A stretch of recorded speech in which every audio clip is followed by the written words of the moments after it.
The day Belle Thornwick decided my family's 100-year-old lake belonged to her darling son was the day she picked a fight with the wrong rancher.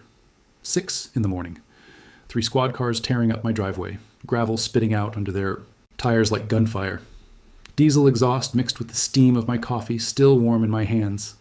And there she was, the HOA queen herself, recording from her spotless Range Rover, nearly giddy as officers closed in on my porch. She'd sicked. The cops on me, claiming I was trespassing on the very land my great-grandfather homesteaded back in 1887. Meanwhile, her influencer boy was making $200 a head charging strangers to fish in my private lake, the same waters where my grandmother's ashes rest.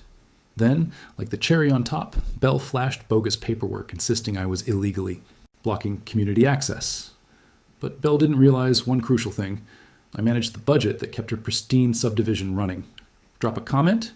Ever wanted to bring someone to their knees for trying to rob your family blind? And tell me where you're tuning in from. I love seeing my ranching family spread across this country.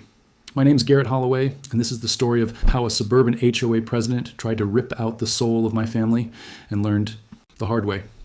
Why you never mess with a rancher who knows his rights. 2,400 acres of Montana heaven carved from wild country by my great-grandfather Augustus in 1887. That 12-acre spring-fed lake where he built the first cabin. It's where 4 generations of Holloways were born, raised, and laid to rest. Coffee steam mingling with mountain air, saddle leather creaking under my weight, meadowlarks singing across open pastures. This isn't just dirt, it's our legacy. When Grandma Eleanor passed 3 years back, we scattered her ashes at sunset in the very spot she used to shell peas while the grandkids swam. Even now, the ripple of water on those smooth stones carries her laughter through the evenings. I'm 45. Divorced, alone since my daughter Skylar left for college. Been working this land since I could grip reins, and I'll die here. Never imagined some HOA diva would declare war on everything my family built. 5 years ago, everything shifted. A developer bought the neighboring tract, promised country, harmony, while cramming 200 McMansions on tiny lots. Called it Whispering Pines Estates. Like a fool, I signed their emergency access easement, just trying to be neighborly. That's when Belle Thornwick slithered into my life like a rattler wrapped in designer clothes. Late 40s, blonde highlights costing more than my monthly feed bill. Drove a Range Rover that had never touched mud. Married to a bank exec who says agriculture like it's a dirty word. The complaints started immediately. My cattle ruined her dinner parties with their smell. My native grasses looked unkempt from her kitchen window. Could I mow them? Make it more professional? I laughed. Shouldn't have. Then her precious son, Tucker, discovered my lake. A 22-year-old Instagram influencer with the work ethic of roadkill. Started hauling his buddies in to film content. Big trucks rattling my road at dawn. Beer bottles glinting in the cattails.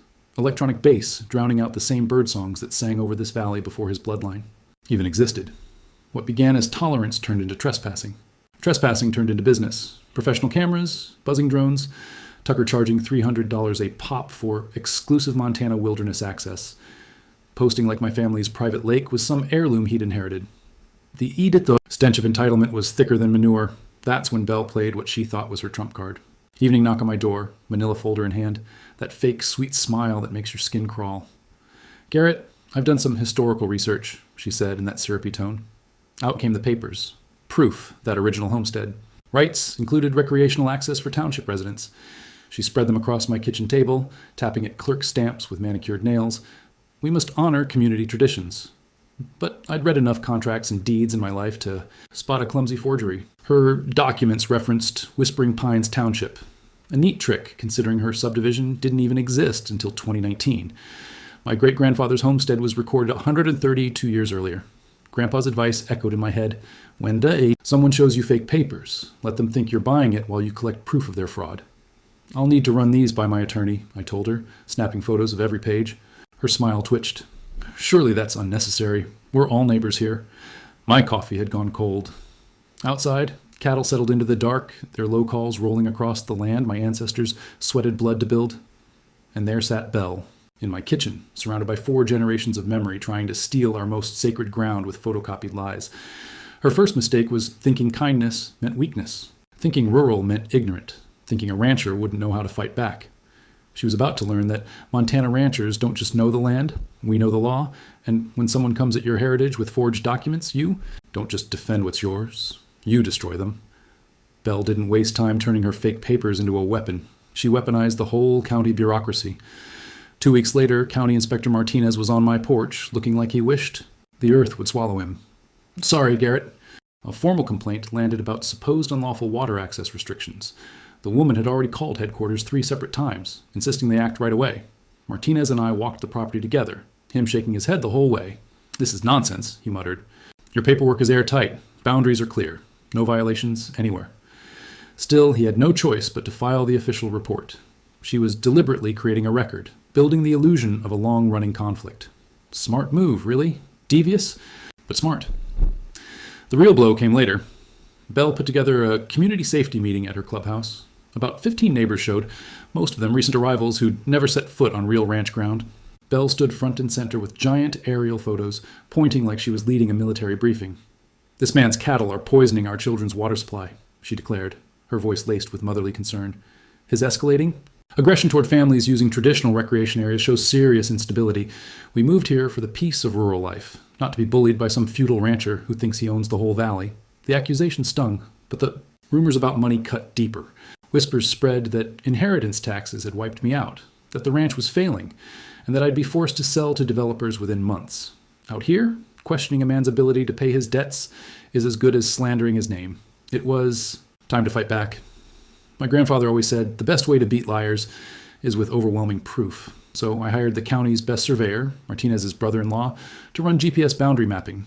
$800 well spent because the satellite data showed Belle's immaculate fence trespassing 3 feet onto my property for 200 yards.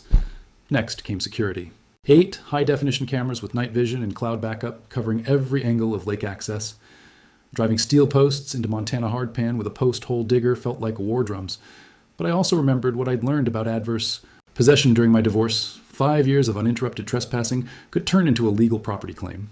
Letting Tucker's circus go on risked handing away my rights. The cameras wouldn't just record, they'd prove I was actively defending my land. Within days, they delivered gold. Saturday morning, Tucker rolled in with a full film crew. Lights, boom mics, catering truck. They were filming an energy drink commercial, selling the backdrop of untouched Montana wilderness. The audio was priceless. Tucker telling the director, "Yeah, this is my family's lake. I've been coming here since I was a kid. The kid was born in Phoenix and hadn't set foot here until 5 years ago, but more footage made my blood run cold." Tucker wasn't just lying about ownership, he was running a business. His Instagram had exploded to 50,000 followers after that viral Hidden Paradise clip. Now he was charging wannabe influencers $300 a head for exclusive lake access. Weekends brought cars lined along the county road, strangers trampling my pastures, trashing the Ingu, place and spooking cattle. The air reeked of abandoned tents. Broken beer bottles glittered in the grass where my herd grazed. My prize bull, Augustus, named after my great-grandfather, stopped eating properly. The constant stress was spreading through the herd. This wasn't casual trespassing anymore. It was large-scale exploitation of the land my family had guarded for generations. Then came the twist. Tucker's latest Instagram post showed him building a rustic fishing dock at his family's traditional spot. Except he built it on my property without permission and was charging clients extra for the authentic experience. The time-lapse video had already racked up 30,000 likes. But I had every second of that construction on camera, complete with audio of Tucker bragging to the crew about his profit margins. Commercial trespass, property damage, fraud, and all of it documented in his own words. That evening, sipping whiskey. On the porch while the cattle settled, I realized Belle had miscalculated badly. She assumed a rancher wouldn't know how to fight this kind of suburban warfare. She thought country meant gullible, that I'd cave under fake reports and crocodile tears. She was about to learn something else. Montana ranchers don't just know livestock and land. We know law, we know politics, and we know how to turn documentation into destruction. Her son's social media empire was standing on stolen ground, and stolen ground crumbles quick when the true owner controls the demolition. Belle's next move proved she hadn't learned a thing from watching. Her son's downfall play out on my cameras. The following Tuesday, 3 neighbors knocked on my door. The Hendersons, the Patels, and a new family whose name I never caught. They looked awkward as hell, shifting on their feet like school kids cornered into saying sorry. "Garrett, we're filing a joint nuisance complaint," Henderson muttered, eyes fixed on the ground. "The HOA says cattle operations violate our subdivision's rural residential harmony standards." I'd known Henderson for 3 years. Solid guy. He'd even helped me herd strays when they slipped onto the county road. But Belle had clearly gotten her hooks in him. "What's the nuisance, Bob?" I asked. He cleared his throat. "Well, the smell and the noise. Early morning cattle sounds. It's disturbing property values. Property values. There it was. Belle had managed to spin it so that my ranch, standing here for over 100 years before their subdivision ever existed, was suddenly a threat to their investment. She was building a case, piece by piece, making it look like the whole community was against me. But the real escalation came 3 days later, and it was absolute manipulation, executed with genius precision. I was out checking fence lines when my phone buzzed. Sheriff's dispatch, domestic disturbance, possible threats of violence. My stomach dropped. The address? Mine, Deputy Collins. Showed up within minutes, body cam running, jaw tight. Garrett, we got a report that you threatened a neighbor. Woman claims you got aggressive during a property discussion, implied violence. Which woman? I asked. Belle Thornwick. Says you warned her to stay off your land or else. Said you made threatening gestures. I almost laughed, but Collins wasn't joking. And these days, even the most fabricated accusations have a way of sticking. Then I remembered what my attorney drilled into me during the divorce. Stay calm with law enforcement, never get defensive, and if you have proof, present it like a professional. Deputy, I've got cameras covering every corner of my property. When exactly is this supposed to have happened? He glanced at his notes. Yesterday, about 4 p.m., near your eastern fence line. I pulled out my phone, opened my cloud storage. Let's check. The footage was perfect. Belle walking up to my fence. Me calmly explaining the property boundary, standing 15 feet away, voice normal. Her yelling about rural terrorism, screaming I was threatening the community. Me turning and walking off, never raising my voice, never making a single gesture that could be twisted into a threat. Collins shook his head as he watched. Ma'am clearly has issues with the truth, he said, typing notes into his report. Then he looked at me. But Garrett? She's filing for a restraining order. Says you've got a pattern of aggressive behavior towards subdivision residents. A restraining order. Smart move on her part. Even if tossed out, just filing it would put legal paperwork out there, painting me as hostile, unstable, the aggressor. And I had no doubt her husband's law firm, which she'd conveniently failed to disclose, was guiding every step. But I could play that documentation game too. Since our first run-in, I'd been buried in Montana's property law, homestead rights, water law, harassment statutes. And one thing stood out. Filing false police reports is a felony, carrying up to 2 years in prison. Each false report counted as a separate charge. Add in the harassment pattern I was recording, and it could even support civil damages, attorney fees, reputation loss, the works. So I struck back, hard and precise. First, I filed my own harassment complaint, backed by 47 documented incidents spanning 6 months. Every trespass, every false claim, every attempt to harm my business relationships, time-stamped, photographed, logged. Then I retained McKinsey & Associates, the top water rights firm in Montana. Cost me $5,000 up front, but they confirmed what I already suspected. My 1887 homestead patent carried absolute water rights under federal prior appropriation doctrine. No HOA, no county, no state agency could touch those rights without constitutional due process and compensation. Belle's next move was just as calculated. Pure manipulation again. Thursday morning, my liability insurer called. Mr. Holloway, we've received a claim alleging your property creates an attractive nuisance. The HOA is demanding you cover additional subdivision security patrols, and they're also seeking a community easement for access to your lake. They were threatening to take me to court unless I gave in. The claim? Attractive nuisance. That's a legal phrase meaning your property lures people into danger, like a swimming pool tempting children who might drown. But my lake wasn't some open invitation. It was posted with no trespassing signs, fenced off, and under constant watch by security cameras. Hardly a community playground. Still, the insurance company didn't care. Avoiding lawsuits mattered more to them than protecting my rights.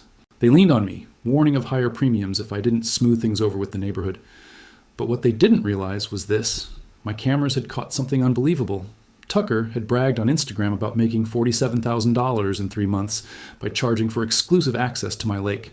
He had basically recorded his own crime, proof that any so-called attractive nuisance wasn't mine at all, but one he manufactured by illegally turning my land into his business.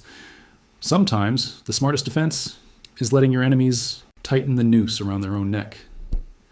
Belle's mask started to slip when she called Channel 7 News, spinning a sob story about a rich rancher bullying hardworking families. I was out fixing fence posts when my daughter Skylar phoned from college, her voice tense. Dad, you're on the evening news. Some woman's claiming you're threatening families and locking them out of the lake. They're even showing drone footage of our ranch. That night, the headline blared, Ranch owner blocks local kids from the lake. Belle staged it perfectly. Crying children in swimsuits pressed against my fence, waving signs like, let us swim and stop rural bullying. The reporter ate it up, painting me as some cold corporate villain stripping families of their tradition. And then came the GoFundMe. Save public lake access, legal defense against corporate intimidation. She pulled in $12,000 in just 2 days. Her pitch? She needed money to fight my army of lawyers and stand up for community rights. The comments section was merciless. Strangers from across the country called me a greedy bastard, threatened to boycott Montana beef, even demanded the governor seize my property. Soon death threats started piling into my inbox. 3 local businesses dropped me that week: the feed supplier, the vet, even the mechanic who'd serviced my tractors for 15 years. Economic warfare meant to break me down, but Belle's nastiest move wasn't financial. It was sabotage. Saturday morning, my ranch's water pump collapsed. At first, I thought the 80-year-old system had simply failed until I spotted cut electrical. Wires and a smashed control panel hidden behind the pump house. Repairs cost $8,000, and my cattle went without water in the hottest stretch of summer. The cameras caught shadows moving at 2 a.m., faces hidden under hoodies. Careful, but not careful enough. Muddy tire tracks matched Tucker's lifted pickup. Exactly. Sheriff Collins claimed there wasn't enough evidence for charges. Interesting how the law suddenly shifts when political pressure comes into play. Belle's husband just happened to sit on the county hospital board alongside Collins' wife. Pure coincidence, I'm sure. But every move sparks a counter. And I wasn't only learning property law anymore. Skylar, journalism student, sharp as her mother, dug into Belle's past while I worked on repairs. What she uncovered was explosive. Belle had been fired from her last real estate job for forging property documents. Online reviews accused her of scamming elderly clients with fake paperwork and inflated fees. And her husband's bank? Under federal audit for shady lending practices. The same bank holding loans for the subdivision and residence mortgages. If that bank collapsed, Whispering Pines' property values would plummet overnight. Meanwhile, Tucker's social media empire was eating itself alive. His Free the Lake party invite went viral. 200 confirmed protesters ready to reclaim community water rights. Of course, protest and influencers speak meant drunken rave with professional cameras. They swarmed in like locusts. Saturday night, cars lined the county road for half a mile. Strangers cut across my pastures, lugging coolers, tents, and enough camera gear to shoot a music video. The air reeked of pot smoke and barbecue. They camped along my shoreline like invaders. The chaos went on until 3 a.m., fireworks exploding. Over the water where my grandmother's ashes rest, electronic music pounding so loud it drowned out the night sounds that had echoed for generations. At sunrise, the destruction hit me like a punch to the gut. Fences trampled, cattle scattered, a grass fire sparked by Roman candles chewing through 40 acres of prime pasture. The volunteer fire department rolled in, along with sheriff's deputies and an ambulance for 3 alcohol poisonings. The cost, $15,000 in damages, not counting ecological loss to wetlands and nesting grounds. Police arrested 3 underage drinkers. But Belle and Tucker? They vanished before questions could be asked. Convenient. The next morning, while documenting the fire damage, I noticed something that changed everything. The emergency services invoice, police, fire, ambulance, was billed not to Whispering Pines, but to my ranch. I dug through old records. The pattern was undeniable. For 5 years, every emergency call linked to their harassment had been paid for out of my tax account. Belle had been waging her entire war using my money, and that discovery led me deeper. In my grandfather's old filing cabinet, buried beneath decades of receipts, I found a folder marked County Service District, 1962. Inside were documents that flipped the entire war on its head. Proof of legal authority Belle had no idea existed. The yellowed papers, stamped with official county seals, laid it all out. Rural Service District formation, Cedar Ridge County.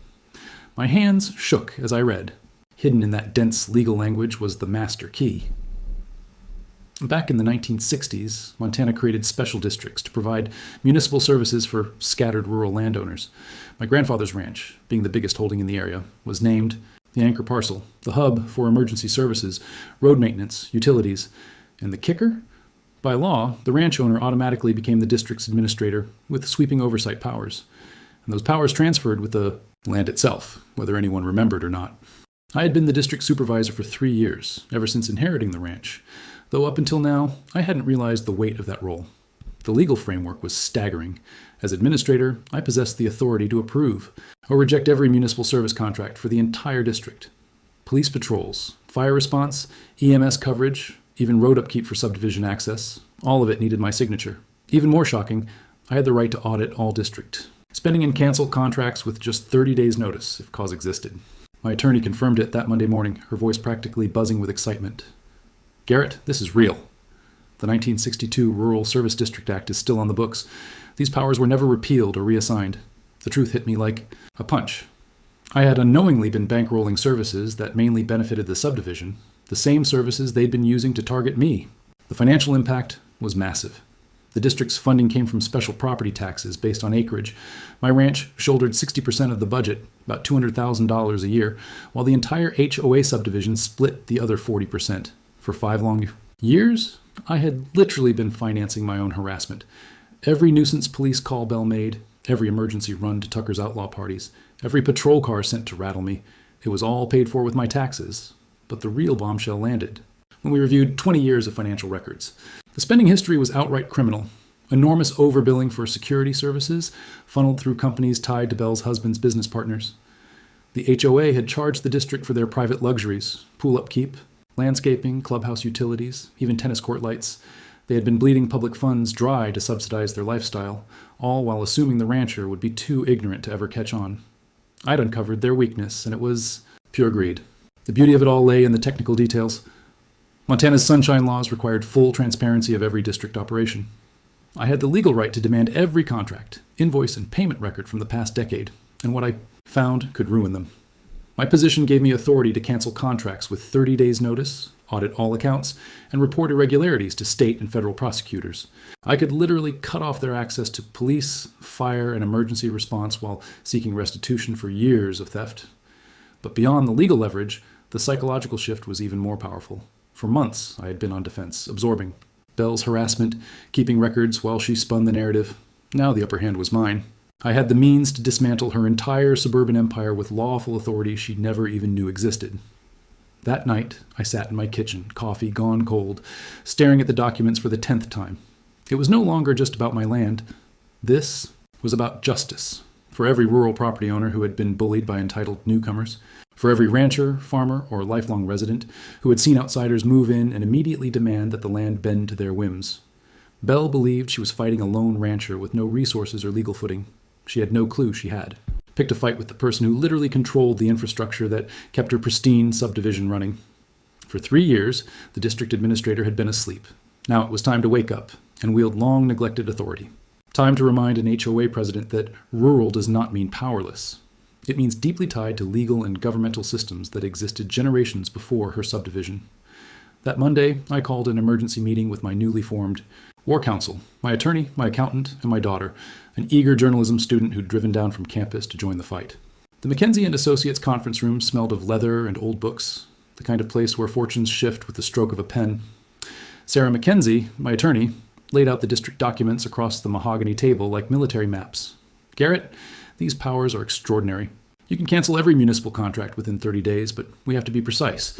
Follow every rule to the letter, leave them no room to claim procedure wasn't followed. My accountant, Pete Morrison, the same guy who had guided me through my divorce and inheritance, was already knee-deep in the numbers, his calculator snapping like machine gun fire. Garrett, look at this. They've been charging $400,000 a year for security. Market value? Maybe $80,000 at best. The clincher came from Tucker himself, his own social media. He'd bragged online about pulling in $47,000 in just 3 months from selling lake access, plus another $32,000 from corporate sponsors using my ranch as their backdrop. Every post time-stamped, geotagged, and narrated in his own words about profit margins. Meanwhile, Skylar sat with her laptop, tracking online chatter and mapping Bell's connections. Dad, it gets better. The security company that's overcharging you? It's tied directly to Bell's husband's bank. Same ownership group, same address. They've been laundering kickbacks through municipal contracts. By the end of the meeting, the strategy was clear, crafted from strong coffee in Montana. Grit.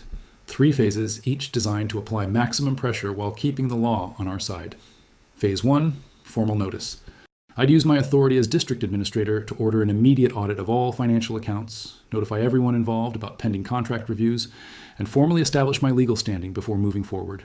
Phase 1 complete. Phase 2, shutting down services systematically. Non-essential programs would be eliminated first. Costly security patrols, emergency landscaping, special event planning. They'd feel the financial squeeze while core safety functions remained intact. Phase 3, a public showdown at the upcoming HOA meeting, with full media coverage of the corruption evidence, maximum embarrassment, maximum legal risk, maximum impact on the community. Sarah reminded me of the sunshine laws that had our back. Every service district meeting must be open to the public, and all financial records are accessible under the Freedom of Information Act. Montana's transparency statutes are among the toughest in the country. Once we started demanding answers, there would be no hiding behind closed doors. But I also recalled what I'd uncovered about civil forfeiture laws in my research. Assets tied to criminal activity could be seized. If we proved Tucker's truck had been used to haul equipment for trespassing, or that Bell's home was purchased with stolen funds, we could pursue damages far beyond restitution. The timeline mattered. Tucker's biggest Instagram stunt was just 3 weeks away, an outdoor endurance challenge backed by energy drink sponsors with 500 people expected at his lake. It was the perfect chance to document blatant commercial trespassing and push for immediate intervention. Pete would dig through a decade of district spending, tracing every suspicious transaction. Sarah would draft civil suits for fraud, defamation, and conversion, while also filing criminal referrals with both state and federal prosecutors. Skylar would work with the investigative journalist tracking HOA abuse cases, setting up media coverage for maximum exposure. But influence mattered, too. Montana politics runs on relationships, and Bell's husband's ties to the banking world meant we'd need heavyweight allies. Help came from an unlikely source, my neighbor Chuck Morrison, Pete's cousin. His family had ranched here since the 1920s. Chuck mentioned that County Commissioner Janet Torres, gearing up for re-election, was looking for a campaign issue that would connect with rural voters. Developers are pressuring her to loosen agricultural zoning, Chuck said. She'd jump at a high-profile case that shows she stands with families like ours against suburban power plays. Environmental advocates were another natural fit. The Montana Wilderness Society had been monitoring social media damage to untouched landscapes, documenting how Instagram-driven tourism was destroying fragile ecosystems. The commercialization of my lake fit their mission perfectly. Even within the subdivision, cracks were forming. 3 families had quietly approached Chuck, complaining about sudden emergency fees and questioning the HOA's financial management. They wanted transparency and accountability, especially if it lowered their costs. Psychological readiness mattered as much as strategy. This fight wasn't just about winning, it was about setting a precedent for rural property rights across Montana. Farmers, ranchers, and lifelong residents under similar pressure would all be watching. As we wrapped the meeting, Sarah handed me a thick folder of legal filings. "Garrett, you're about to be very visible. This case will be studied in law schools. Be ready for that level of scrutiny." Walking back to my truck, inhaling mountain air laced with pine and possibility, I felt the shift. For months, I'd been reacting, documenting harassment while Bell dictated the narrative. Not anymore. Now I had the weapons. It was time to strike back. My first move arrived in Tuesday's certified mail, a formal letter to the HOA board, asserting my role as Rural Service District Administrator and demanding a full audit of all contracts. The message was sharp and deliberate. From this point on, no district funds could be spent without my approval. Any unauthorized use of public money for private subdivision perks qualified as embezzlement under Montana Criminal Code, Section 456316. You've got 30 days to hand over full financial records, or I'll push for service termination proceedings. I made sure to copy the county commissioners, the state attorney general, the local press, and even the FBI's white-collar crime unit. Maybe that was excessive, but I wanted plenty of eyes on the situation once the dominoes began to topple. Bell's meltdown was instant and dramatic. Within hours, she'd called an emergency HOA meeting for that very evening. Her email to residents was pure panic, urgent. Rancher endangers community safety. Immediate action required. She accused me of making terrorist-style threats against essential services, putting both kids and seniors at risk through so-called rural extremism. Her panic really showed when she reached out to the governor's office. A source inside county administration told me Martinez's wife worked there. And Bell had actually tried to file a domestic terrorism complaint. She claimed I was manipulating infrastructure to threaten community survival. The governor's staff apparently laughed her out of the building. Meanwhile, she hired Pinnacle Crisis Management, a Seattle PR firm that deals in damage control. The HOA shelled out $37,000 for just 2 weeks of their work, funds pulled straight from community accounts without board approval. That added embezzlement to her growing rap sheet. The smear campaign began immediately. Fake social media accounts started appearing across platforms, posting bad reviews about my ranch, alleging animal abuse, water pollution, and intimidation of neighbors. State agencies, the IRS, EPA, Animal Control, and building inspectors suddenly got slammed with anonymous complaints, all bogus, each one expensive and time-consuming to disprove. Tucker upped his own act, releasing a tearful video where he claimed I'd threatened to kill him if he didn't stop using the community lake. Designer tears streamed as he sobbed about fearing for his family's safety. Total fiction, but the video blew up online. Soon, I was drowning in death threats, strangers calling me a psychopath and demanding my arrest. Tucker had given the algorithm the drama it thrives on. While they whipped up chaos online, I stayed focused on building my case brick by brick. My lawyer filed preliminary injunctions against further harassment backed by 47 proven false reports. Each fake complaint carried separate criminal charges under Montana law. Filing a false police report can mean up to 2 years in prison, and the pattern we documented pointed to an organized conspiracy. Pete's forensic audit uncovered years of corruption. The $400,000 annual contract for security was being funneled to Bell's brother-in-law. Actual patrol hours logged were less than 20% of what was billed, $300,000 stolen every year. Landscaping, pool upkeep, clubhouse utilities, all improperly billed to the service district. Even the tennis court lights had been disguised as emergency road illumination. It was accounting fraud that would have impressed Bernie Madoff himself. Then came Bell's most reckless move, sabotage, staged to create a crisis. On Thursday night, someone cut through my fence in 3 spots, right where security cameras couldn't see. The plan was obvious: unleash cattle on the roads at the worst possible time.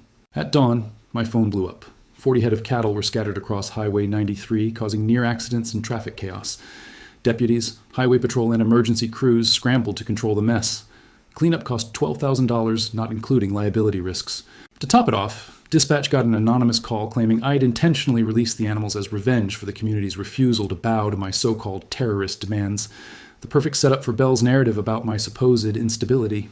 But my upgraded security had motion sensors and infrared cameras covering those blind spots. We caught it all. Tucker's lifted truck, 3 hooded figures, fence posts deliberately rigged to fail. Even better, the audio captures their conversation. Make it look like the crazy rancher lost his mind. Bell wants him to look dangerous. Sheriff Collins finally had airtight proof of a criminal conspiracy. Tucker's buddies were arrested within hours, charged with criminal mischief, reckless endangerment, and conspiracy to damage property. Tucker tried to dodge blame by claiming he wasn't there, but his truck's GPS told another story. Bell's last desperate play was calling a town hall, insisting my ranch operations threatened community survival, and demanding the county seize my land through eminent domain. She had no idea she was walking straight into her own downfall. The arrests of Tucker's crew flipped the community against her overnight. 3 subdivision kids facing felony property damage charges, each looking at up to 5 years in state prison. Bell never saw that backlash coming. Their parents, good, ordinary people who had been deceived by Bell's fabrications, finally realized that their own children had been drawn into a criminal conspiracy, orchestrated by the very HOA president they trusted. But Bell's reaction showed just how far her corruption had spread. She retained criminal defense lawyer Marcus Webb, paying his $60,000 retainer straight out of HOA funds, without approval from the board. When residents raised concerns about the expenditure at Thursday's emergency meeting, she insisted community. Money was fair game for defending residents against so-called rural hostility. The community's backlash was immediate and fierce. Homeowners began demanding full financial transparency, raising questions about years of inflated fees and unexplained security upgrades. 3 board members resigned rather than risk being held liable for Bell's unauthorized spending spree. Property values sank 15% in just 2 weeks, as word spread of the legal turmoil. Meanwhile, the records I had been collecting exposed a long-running criminal operation. Pete's forensic audit uncovered shell companies, kickbacks, and organized theft rivaling professional crime syndicates. The supposed security firm billing $400,000 annually turned out to be owned by Bell's husband's business partners, offering little more than services on paper. In just 5 years, nearly $2 million had been siphoned away. But the battle was no longer just financial. It was now being fought in the media. Schuyler's journalism connections paid off. Channel 7's follow-up report included interviews with 3 families who admitted they'd been pressured into filing false complaints against me. Elderly residents confessed that Bell threatened them with foreclosure through her husband's and bank if they didn't back her so-called safety initiatives. The reporter also unearthed Tucker's tax evasion. IRS records showed he'd pocketed over $200,000 in illegal lake access fees while claiming just $37,000 in income. Federal charges for fraud and unreported business activity were already on the way. Tucker's Instagram empire collapsed under scrutiny. Sponsors abandoned him once the trespassing and fraud allegations came out. His follower count nosedived, as people realized his Family Lake brand was built on stolen land. Even his energy drink partner canceled their Wilderness Challenge event. But Bell's most desperate act proved she'd fully lost her grip on reality. On Saturday evening, she came to me in private, catching me as I repaired fence damage caused by her sabotage. She crossed my pasture in expensive heels, stumbling awkwardly on the rough ground, sweat clinging to her in the summer air. "Garrett, we need to talk," she said, her voice trembling. "This has gone too far." I kept working, letting my body camera record every word. "What's there to discuss, Belle?" "I can make this disappear." $50,000 in cash if you dropped the case and let Tucker use the lake once in. A while, just for personal use, no more business. A blatant bribe, caught on camera with audio. She had just handed me evidence of a federal crime. You're offering to pay me with money you stole from taxpayers? Her composure unraveled. Look, maybe Tucker went too far with the business stuff. Boys will be boys. And yes, there may have been accounting issues with the service district. But it wasn't malicious. Just misunderstandings. Misunderstandings? I thought. $2 million in theft is a misunderstanding? I'll resign from the HOA board, she pleaded, her voice shrill with desperation. We'll sell the house, move away, disappear. Just please don't destroy our lives over some stupid lake. Some stupid lake. The same lake where 4 generations of my family had lived and died, where my grandmother's ashes rested, where my great-grandfather had built the first family home with his own hands. She still didn't understand the weight of what she'd tried to steal, but her bargaining revealed something vital. She already knew the federal investigation was closing in. Her husband's bank was under fire for loan fraud and money laundering. The house they'd bought with stolen funds would soon be seized under civil forfeiture. Their carefully constructed suburban life was falling apart. The service cutoffs I'd ordered were delivering exactly the pressure I wanted. Police patrols now cost the subdivision $180,000 annually, up from the $30,000 sweetheart deal they'd enjoyed.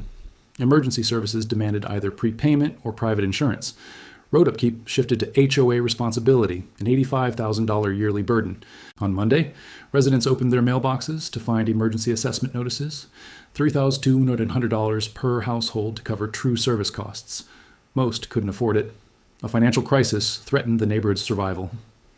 Tuesday's emergency HOA meeting was overflowing with furious homeowners demanding answers about years of financial abuse. Some announced plans to sue Bell directly for restitution. Others openly discussed dissolving the HOA entirely rather than face bankruptcy from her corruption. But the perfect stage for the final showdown was already on the calendar: the county. Commissioner's public hearing on service district management, Thursday at 2 p.m., a proceeding with mandatory evidence, testimony, media coverage, and a permanent public record. Thursday afternoon, the Cedar Ridge County Commission meeting room was packed beyond capacity. Local TV crews, newspaper reporters, live stream cameras. It turned the usually quiet chamber into a full-blown circus.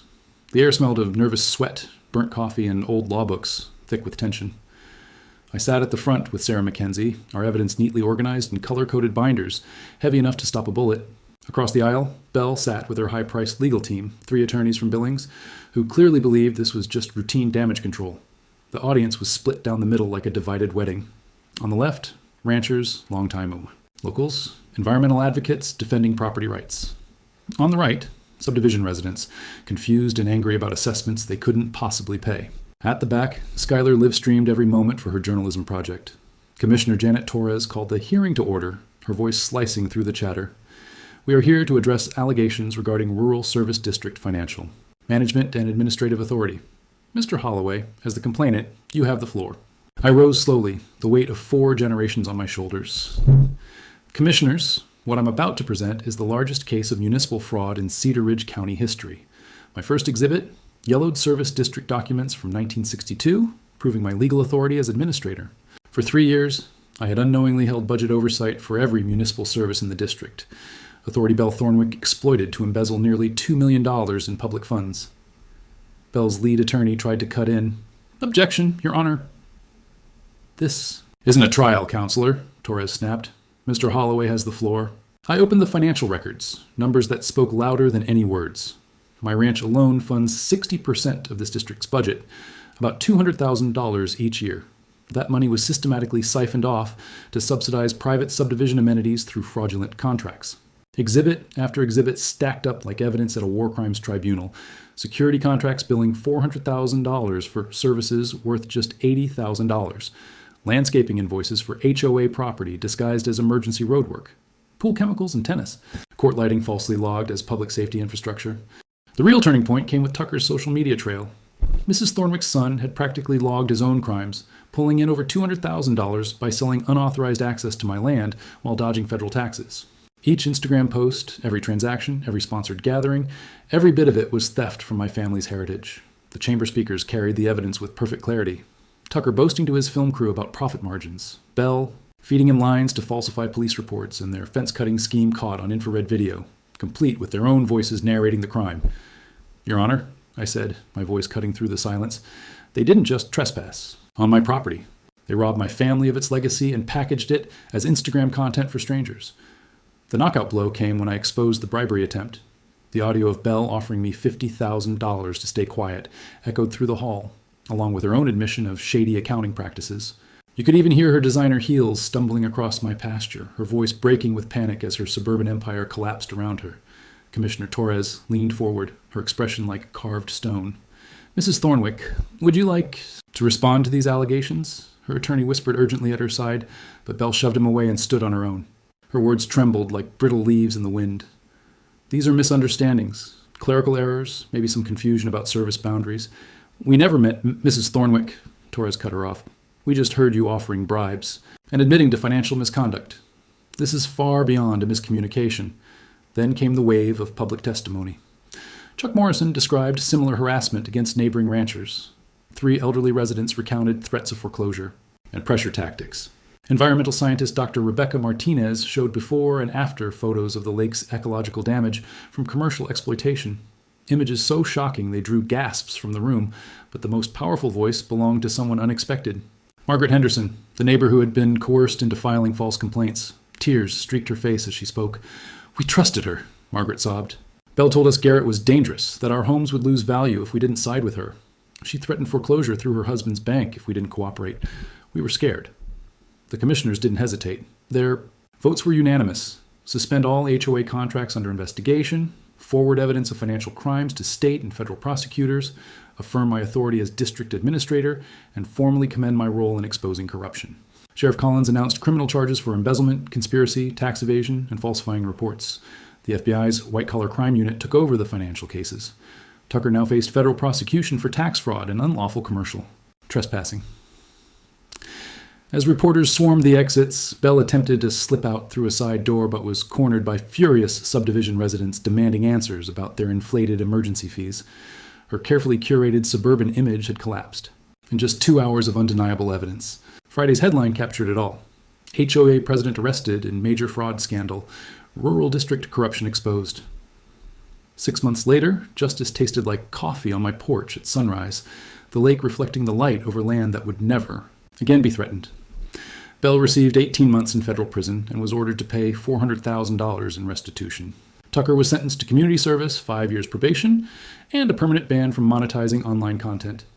His 3 accomplices in the fence-cutting scheme each served 6 months in county jail plus restitution for damages. The civil lawsuit was the final victory. $500,000 in damages, seizure of Tucker's truck and filming gear used during trespasses, and the sale of Belle's home funneled into escrow. Her husband's bank collapsed under federal scrutiny, stripping away their last assets. But the real triumph wasn't financial. It was justice. At a crowded community meeting, the new HOA leadership issued a public apology and signed the Holloway Accord, guaranteeing permanent recognition of historic ranching operations and protection from interference. Belle's loyalists were replaced with fair-minded neighbors who understood that rural communities thrive on cooperation, not conquest. By court order, Tucker's lake access was permanently banned. Any violation now carried automatic felony charges. Commercial exploitation of my property became a federal crime, punishable by up to 10 years in prison. The land began healing almost right away. Waterfowl returned. The invasive weeds left behind by Instagram visitors started to wither, and the natural balance my great-grandfather once defended came back to life. With the funds we reclaimed, I launched the Rural Heritage Protection Fund, offering legal aid to landowners fighting the same kind of HOA abuse we faced. In just 6 months, we'd already helped 47 families across Montana defend their property rights from suburban intruders. Contributions poured in from ranchers, farmers, and rural folks nationwide who had endured their own battles against greedy developers, and the fund quickly grew past $2 million. One of the projects I'm proudest of was the scholarship program for agricultural students. In its first year, 12 kids from ranching families received full tuition, with preference given to those studying land management, environmental science, or agricultural law. Skylar even changed her major to investigative journalism, driven by our fight and determined to shine light on rural injustice wherever she could find it. But the impact stretched further than I ever imagined. Montana's legislature passed the Rural Property Rights Protection Act, enforcing stricter oversight on service districts and requiring transparency in municipal contracts. HOA financial exploitation was reclassified as a felony, complete with mandatory minimum sentences. Lawmakers nicknamed it the Bell Bill in honor of our case. Our documentation became a teaching tool for national property rights groups, showing rural landowners how to investigate legal authorities and push back against harassment. The story found its way into legal textbooks, farming journals, and documentaries covering American land rights.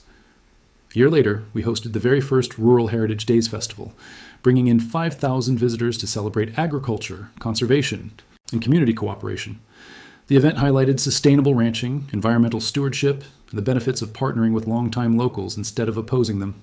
Many of Tucker's former Instagram followers now learned about responsible land care, wildlife preservation, and the real effort required to protect Montana's beauty. The lake itself turned into a living classroom where university students studied ecosystem restoration and sustainable recreation management.